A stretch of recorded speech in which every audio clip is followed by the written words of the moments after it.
Welcome back to what Arty Noobs for General Disturbance. This is a 60TP Lewandowskiego. It's the tier 10 Polish heavy tank. I almost said Soviet there, but it's not. It is a Polish heavy tank, and it's one of my favourite tier 10 tanks. And this one is on the west spawn of Studzianki under the command of BetimAbazi. Well, this tank is a bit of a monster, 60 tons in weight, but it's got a fantastic gun. 152mm, well 152.4 actually, but it's got 750 alpha and a reload time of 16.1 seconds. Well, yeah, it's very difficult to take down one of these tanks, and that's what makes it fierce competition for the enemy. I don't own one of these, but every time I see a replay with one of these, it really impresses me how good it is. Very dangerous tank. Okay, what's the opposition? T95 FE4201, the Chieftain, the American version, and he's just bounced around from him. Trying to get a shot in his cupola. Nope, not on that occasion. Now he's loading the HE, and the HE on these rounds, if it did penetrate, would do 950 alpha, penetrating 90mm of armor. Well, he's probably not going to penetrate the frontal armor, but he is certainly going to do a lot of damage if he can get that shell on the cupola, possibly knock out one of the crew members in the process. And he's just checking to see what's going on. He's using his right hand mouse button to hold the gun in the right place whilst he's looking occasionally. He was thinking, I think, of shooting the guys on the forest. Okay, we've got the Martian. And he's looking our way, and no damage. What happened there? Well, the problem with this tank is you don't get a huge amount of rounds, so you have to make them work. Only 30 rounds in the mag. Okay, going for... oh, you can see where the round went. That time he did get some damage, but it's only 313.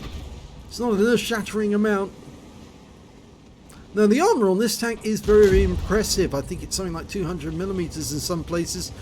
I know that doesn't sound a lot, but it actually is able to deflect a lot of the damage that it would normally receive because of the lovely shape of it as well. The armor is well shaped, well rounded to bounce rounds.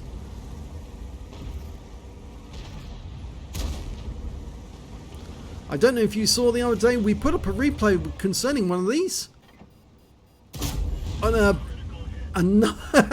well, more damage, critical hits.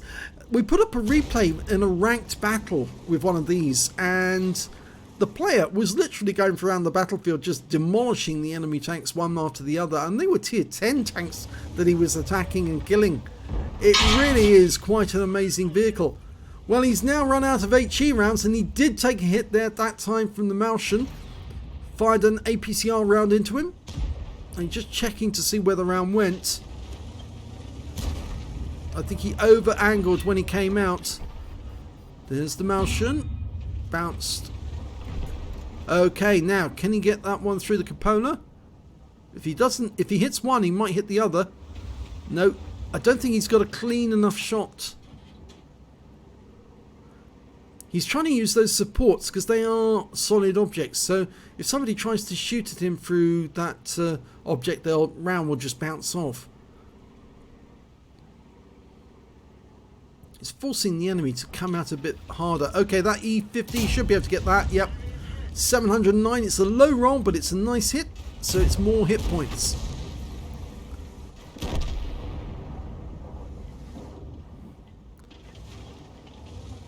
He's working this corner. Now, can he finish off that E50? Well, not with one shot. Maybe if he gets a lucky roll. Looking down the gun barrel of the enemy, who's unwilling to shoot at us.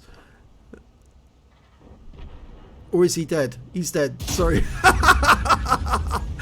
There's me thinking, that enemy is not shooting at us. Yes, actually he's dead. That's why. Oh dear. You know, I'm getting so crap at this now. You could almost call me Jingles. Well, no, that would be a compliment, actually. Come on, E50, poke. We have a nice, bright, shiny 152mm round for you. Oh, now that's awkward. E50's coming in the north. Thank you. We'll have you. So that's his first kill. They say it's a fearsome gun, that. It really is. Fantastic the way it does that. Okay, now we've got the chieftain poking now. Oh, that one didn't go in. That's annoying.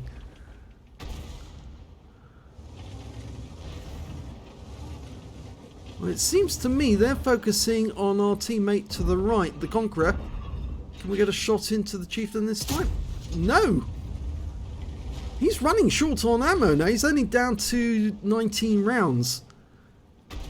You can see that he hasn't loaded much in the way of heat. Well, the standard AP is actually quite good. And again, no joy. And the Conqueror's gone. Oh dear. But it's still 5-all, so it's early days. Okay, now, can we get around through the hull? Oh, no, we get hit by him, but he's out the game now. So, he's had his chance, and he lost. So, just under 3k of damage so far. But we have burnt up quite a few rounds. 13 rounds so far, and we took a round from the E50, but it wasn't a lot of damage. You do have a very good hit point pool in this tank. 2,600.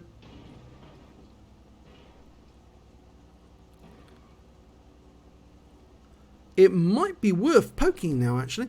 There is a T30 to the north of us, though. That's the problem. Of course, he's got the 155mm gun, doing 750 alpha if he can pen.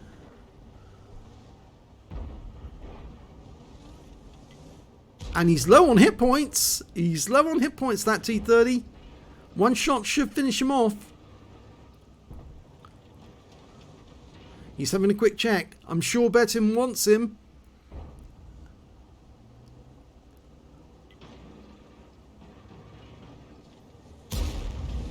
Okay, T30's overextended. Thank you. Oh, we didn't get through. How did that happen? The E50 took a hit. We did lose a teammate there. Lost the Progetto 65. The T30's gone down, so there's no block now to us moving forward and going after these guys. Yep. Bye-bye E50. So that's the third kill. They've been pushing these wrecks out to try and provide some cover. T54 down the other end now. Yeah, I think he can move ahead. There's no reason why he shouldn't. The enemy's only got one tank destroyer remaining. Only 5 tanks against our 6. And I think we've got the advantage in hit points. Slightly.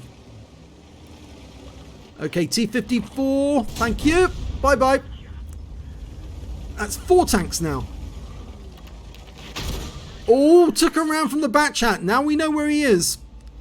Okay, that tells us exactly where he is. He's transmitted that back to his teammates. But unfortunately, they're not round there yet. So we're going to have to go this way through. And I think he wants to head south through the ditch. If he does that, he can take on the AMX M454 and the Standard B. Now he's gone up to this pile of rubble to start with. The tank destroyer is a Wizzy 111 GFT. It's tier 9, but he could do some serious damage into the side of us if we go for the ditch. There's nobody looking this way, otherwise they'd be shooting the Object 277, who's basically out in the open, just the crates protecting him. I think we can push forward into the dip.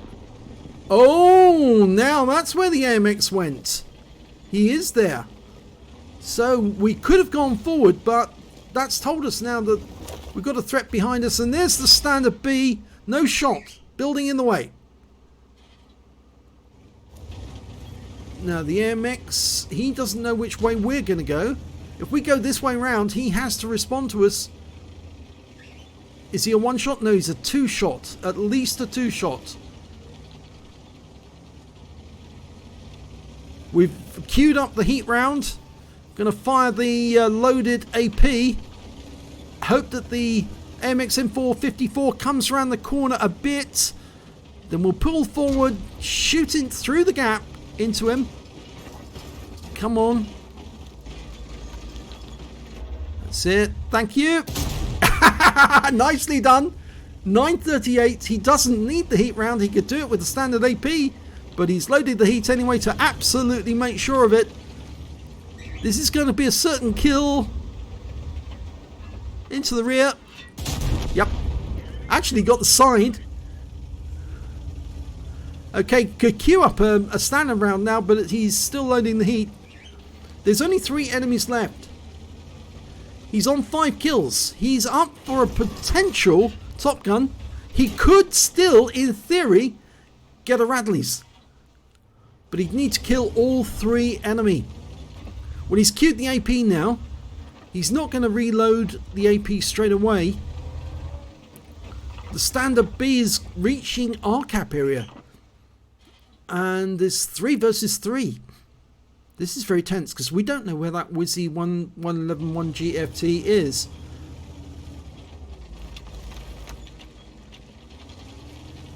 Okay, Betim's decided it's safer to go back and protect his own cap against that standard B.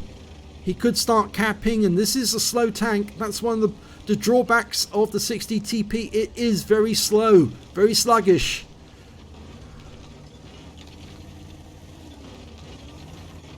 Standard B, on the other hand, the auto reloader, the tier 9 Italian medium.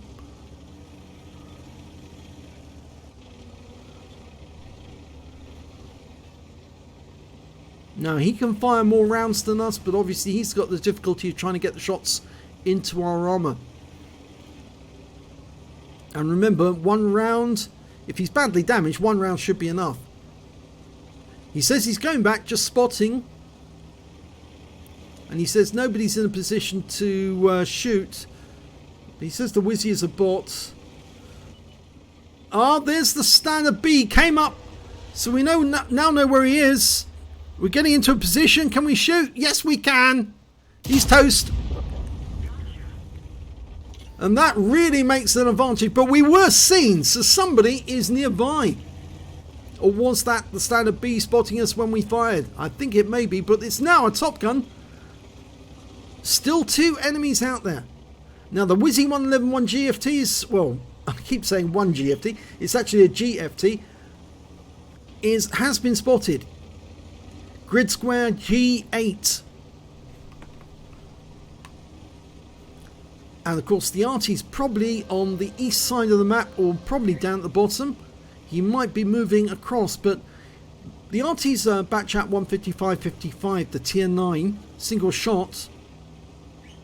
Only 155mm though, and the best he's going to do against this armor is put a dent in us for what, 300 hit points at most, maybe slightly more. We've been spotted. The 111's seen us. He's weaving. Betim's trying to throw him off. There he is. Take the shot. Yes! That's 7 kills. A Radley's is now a genuine possibility, and now the bat chat has revealed where he is. He only did 46 hit points of damage with that shot, but you've now just told us where you are, so we're on our way. We've got an AP shell for you. And there he is. He's running. He is a fast Arty. Yes! Wins the game. Radley Walters. Fantastic. And he did it on the 1-minute hooter as well. That was a good battle. Let's have a look at the end of battle stats for this one. It's an ace tanker for BetimAbazi in the 60TP Lewandowskiego. He managed to get a bruiser medal for getting at least 5 critical hits. He got 8 in that one. A duelist and a fire for effect. Out of the epic medals, he picked up a Radley Walters Medal. He killed 8 of the enemy all on his own, more than half the enemy team. He picked up a high caliber for dealing the most damage in the battle and a top gun for getting at least 6 kills. He didn't actually fight on his own. He did fight with the others, but he certainly did a huge amount of damage to the enemy with that fantastic gun. Let's have a look at the team scores. There you go, top of the table, 6,431 hit points of damage. The next highest score was the AMX M454 did 4,664 hit points of damage. And after that, it was their standard B, who got caught out in position, 4,030. And well, yes, he gave the game away really. By being where he was. He was looking for BetimAbazi. He couldn't find him, and basically, if he'd actually stayed in ambush or waited near Betim's cap, then he might have been able to get some damage and get away with it. But by going hunting Betim, he actually made a big mistake, and Betim's selection of going back to his own cap actually played directly into his hands, gave him the advantage. He also managed to get the highest number of kills. He got 8 kills in that game. The next highest score was the standard B with 5 kills, then 3 kills to the Object 430. And when it came to base XP, 1,364 base experience points. That's a real good ace tanker. 1,044 went to the Object 430 and 893 went to the Progetto 65. Betim fired 21 rounds in that game. He got 15 direct hits, 10 penetration, 4 splash. Yes, it was a bit poor performance towards the start where he was firing all those shots and just wasn't getting them through. And I can't understand why they weren't going through, because those rounds normally carve straight through the enemy like a knife through hot butter, or hot knife through butter. 6,431 hit points, of which 592 were at more than 300 meters. Received 9 hits from the enemy, only 1 of which penetrated, and 4 non-penetrations. Now, the one that penetrated was that Malshan. Yes, he fired that round in an APCR and managed to get it through the armor. 4 hits by way of splash damage as well. Yes, they did do some damage to the vehicle. 1,760 hit points of damage blocked. 1 enemy vehicle spotted. 9 of the enemy damaged. 8 killed, and 228 hit points of spotting assist in that one. He earned 53,798 credits, and after repair, ammunition, resupply and consumables, and yes, the ammo is expensive, he actually still managed to make a profit of 21,241 credits. He received 1,364 XP and took away 2,046. What replays is not telling us something, there's something's missing there anyway, but that's a good haul in terms of XP. So, brilliant battle there by BetimAbazi. I'm sure he was very, very pleased with the end result to get the Radley Walters after that disappointing start where the shells just weren't doing what they were supposed to do. But then to cap it all off, get a Radley's and take down the enemy one by one with some lovely shooting. Yes, it all worked out fine in the end. So, congratulations. If you enjoyed this replay, please give this video a like and do subscribe to our channel if you can, please. We don't have that many subscribers, but we do have a lot of content, a great many videos, coming up on 5,000 videos, and we feature Arty as well as tanks. In fact, we are the premier Arty channel on YouTube for World of Tanks, and you won't find a better range of different Arty battles with different results. So do stay tuned to our channel. Thanks for watching.